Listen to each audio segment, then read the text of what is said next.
म्हणजे पॅन्ट आणि शर्टवर एकदम कडक राहायचे. हे आमचे जुने मित्र ड्रेसवर बसलो त्यांची म्हणजे भाकर किंवा सरांची सिक्युरिटी आली घरून निघून प्रभा मॅडमनी पाठवली की मी खाऊन टाकायचे. तसं आपलं नातं आहे नागरिक. आणि काय आपला दुसरा काही राजकीय हेतू आहेच नाही, फक्त हेतू आहे समाजकारणाचा. आणि माझी इच्छा आहे की आपण सगळं लिहिता तर पूर्वीसारखा दारवा असायला पाहिजे. जे पहिले जिनिंग वगैरे चालायचं, मार्केट व्हायचं, लोक म्हणजे हा गोळीबार म्हणजे हा इंग्रजांच्या काळापासून आपण तिथे बसलो, हा इंग्रजांच्या काळापासूनच आहे. तर त्याचं म्हणजे बाकीच्या ठिकाणी जे तालुके सुधारले तेवढं प्रगती आपल्या दारामध्ये नाही. कारण ना बघा, नेर बघा, हे सगळं थोडं वर चाललं. आपला जो ग्राफ आहे खाली चालला. तरुण वर्गाला काम हे वाटायला पाहिजे, म्हणजे मिळायला पाहिजे. आपला हा हेतू आहे, बाकी काय नाही. आणि आपण जे काम करतो, समाज कार्य जे करतो, ते राजकीय लोकांचं आपल्यावर लक्ष असायला पाहिजे, या लोकांवर लक्ष असायला पाहिजे. आपण करतो म्हणून त्यांनी पण करावं, म्हणून हे मी काम हाती घेतलेलं आहे. बाकी माझं दुसरं काही मला कुठं आमदारकी या खासदारी कुठं लढायची नाही. या कुठं मला काही ग्रामपंचायतचं सदस्य या कुठं जिल्हा परिषद सदस्य बनायचं नाही. फक्त तुम्ही आला एवढंच माझ्यासाठी खूप मोठी गोष्ट आहे. आणि ते तुम्ही लिहिता हे मला तर पहिले माहीत नव्हतं, मला लोक ओळखतात म्हणून. तुमच्या म्हणजे पत्रकारांच्या ह्याच्यामुळे मला पूर्ण जिल्ह्यामध्ये कुठं पण गेलो तर थोडाफार लोक ओळखायला लागले, मोठा बोलण्यासारखे. हे तुमची मेहरबानी आहे. मी पहिल्यांदा मी जेव्हा कोविड पिरियडमध्ये आलो होतो तेव्हा पापडकर सर आले होते. तर ते लोक बातमी का देत नाही, तू एवढं काम करतो, तुला पैसे कोण देतो? आणि पैसे कोणीच नाही देत, माझ्या पैशाने आलो. आणि कोविड पिरियडमध्ये पण मी 35 लाख रुपये खर्च केला. मी कोणाचं इथे कोणाकडून जेवण पण मी घेतलं नाही पोटाचं. माझ्या स्टाफला पगार डबल पगार होता, त्यांचं इन्शुरन्स पण मी काढलं होतं. कधी जर तो दगावला तर त्याच्या फॅमिलीला एक 10-20 लाख रुपयाची मदत व्हावी. आणि माझ्याच तयारीनुसार मी आलो होतो. हां, पण काही राजकीय लोकांनी सांगितलं की मग काही की मला असं करा तसं. पण ठीक आहे, चला, मला काम करायचं, मला काही राजकारणाशी घेणं देणं नाही. तुम्ही फोटो लावा त्या बॅनर लावा, मला काही घेणं देणं नाही. मला फक्त काम करू द्या, कामामध्ये अडचण करायची नाही. फक्त एवढंच माझं हेतू होता. आणि तो माझं काम त्यावेळेस मी केलं, तो सफल झालं. आणि तुमच्यामुळे माझी पब्लिसिटी झाली आणि तुम्ही आलात म्हणून माझं म्हणजे माझ्या मनाला पण खूप बरं वाटलं. धन्यवाद. फक्त आता मी तुमचं सगळ्यांचा सत्कार करू इच्छितो आणि ते स्वीकारावं प्रेमापोटी. आणि माझं काही दुसरा हेतू नाही की मी तुम्हाला दिलं म्हणजे तुम्ही माझी बातमी लावणार, तर काही हेतू नाही. फक्त असंच प्रेम स्वभाव आपलं नेहमी असू द्या. धन्यवाद. धन्यवाद डॉक्टर साहेब.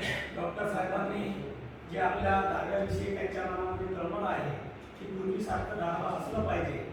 बाकीचे तालुके वाढत आहे आणि दाव्याचा ग्राफ घटत आहे, हे आपल्यासाठी चिंतेची बाब आहे असं त्यांनी सांगितलेलं आहे.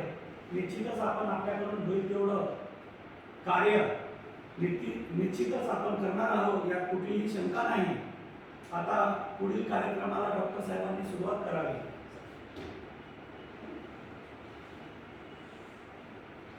घ्या सर. नाही सर,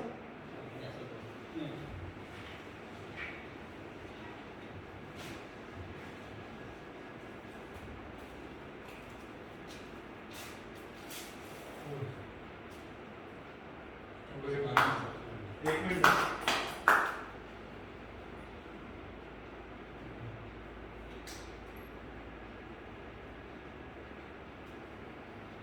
हे आता तुम्ही दुकानदार आम्हाला कशाला, आम्ही सुद्धा सत्कार करायला पाहिजे.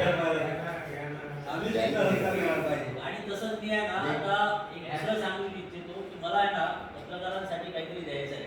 तर माझ्याकडून 50,000 या लाख रुपये एक आपल्या ग्रामीणसाठी, ग्रामीण आणि त्या सगळ्या पत्रकारांसाठी एक ऑफिस असावं चांगलं, तिथे कॅम्प्युटर असावं. 1 लाख रुपये मी तुम्हाला देऊ इच्छितो. माझ्या इच्छेने काय कुठलाही आपला जर जे इतके वर्षापासून आम्ही नाही बाकी नाही सर, पाकिट आहे. ठीक आहे. कारण काय की याच्यासाठी आम्ही बरेच वेळा स्ट्रगल झाला. डोंगरे साहेबांच्या वेळेस आम्ही जागा पाहिजे, आपण स्मशानाची जागा लागली होती डोंगरे साहेबांना. आम्ही मला काय बातमी देणार होता.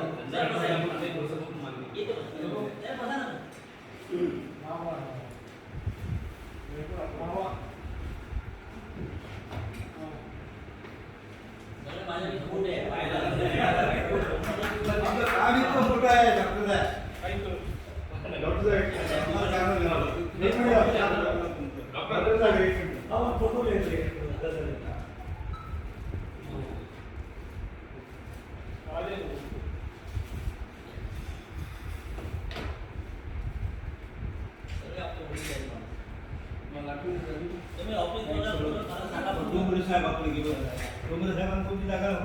स्मशानाजवळ म्हणलं साहेब आम्ही काय किती बातम्या देणार आहे का नाही म्हणे कोणतीच जागा नाही आहे म्हणे हे नाही आहे दाखवलं तर इकडे हो मागच्या वर्षी डोंगरे साहेबांना सर का पाकिट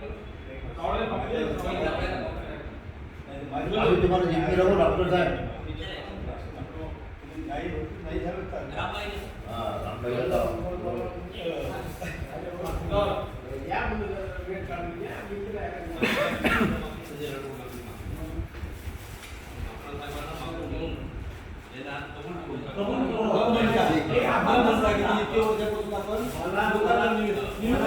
ग्रामपंचायत निवेदन आहे माझ्याजवळ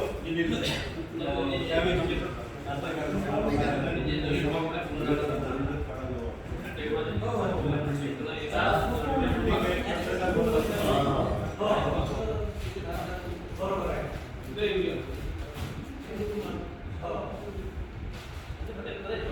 आणि आपण आहे ना